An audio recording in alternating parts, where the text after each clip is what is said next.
My fellow citizens, recent events have imposed upon the patriotic people of this country a responsibility and a duty greater than that of any since the Civil War. Then it was a struggle to preserve the government of the United States. Now it is a struggle to preserve the financial honor of the government.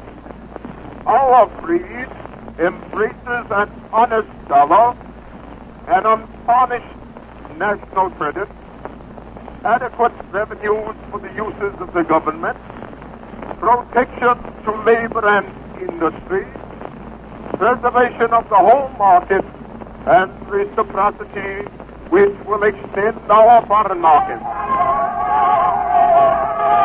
Upon this platform we stand and submit its declaration to the sober and considerate judgment of the American people.